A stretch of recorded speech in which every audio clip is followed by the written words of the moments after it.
ការនាំចូលប្រេងនៅក្នុងប្រទេសចិនបានកើនឡើងដល់កម្រិតមួយដែលខ្ពស់បំផុតប្រសិនបើយើងគិតត្រឹមរយៈពេល17ខែចុងក្រោយនេះកាលពីខែមីនាការនាំចេញប្រេងពីប្រទេសអ៊ីរ៉ង់ទៅកាន់ប្រទេសចិនគឺមានចំនួនប្រហែល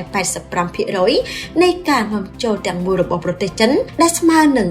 10.6 លានបារ៉ែលនៅក្នុងមួយថ្ងៃបើយោងតាមការរៀបរាប់ពីអ្នកនាំពាក្យរបស់ក្រុមហ៊ុនប្រឹក្សានឹងតាមដាននាវាដែលមានឈ្មោះថា Vortex បាននិយាយប្រាប់ AGBI ថាការដឹកជញ្ជូនប្រេងឆៅតាមនាវាគឺមានកាន់តែច្រើនឡើងពីមួយថ្ងៃទៅមួយថ្ងៃជាពិសេសគឺទៅកាន់ប្រទេសចិនពិភពលោកសុទ្ធតែបានដឹងថាអ៊ីរ៉ង់គឺជាប្រទេសមួយដែលរងនឹងការដាក់ទណ្ឌកម្មពីសហរដ្ឋអាមេរិកជាយូរយារណាស់មកហើយតែប្រទេសចិននៅតែបំពានដដែលVortex បានរកឃើញទៀតថាប្រេងដែលបានដឹកចេញពីប្រទេសអ៊ីរ៉ង់គឺត្រូវបានបញ្ជូនទៅកាន់ខេត្តសាន់ដុងហើយក៏ជាទីតាំងមួយរបស់រោងចក្រចម្រាញ់ប្រេងឯករាជ្យដ៏ធំមួយរបស់ប្រទេសចិនដែលស្ថិតនៅក្រោមការគ្រប់គ្រងរបស់មេដឹកនាំទីក្រុងប៉េកាំងថែមទៀតផងវាហាក់ដូចជាមិនមានអ្វីដែលចម្លែកទៀតនោះទេសម្រាប់ប្រទេសដែលពឹងផ្អែកទៅលើការនាំចេញប្រេងដូចជាប្រទេសអ៊ីរ៉ង់ពួកគេពិតជាគ្មានជម្រើសណាផ្សេងក្រៅពីលក់ប្រេងរបស់ខ្លួនក្នុងតម្លៃមួយដទៃទៀតដើម្បីទាក់ទាញប្រទេសដែលមានសេដ្ឋកិច្ចធំជាងគេទី2របស់ពិភពលោកដូចជាប្រទេសចិននោះយ៉ាងណាមិញចំពោះការបញ្ចុះតម្លៃយ៉ាងកំហុសកន្លងមកនេះ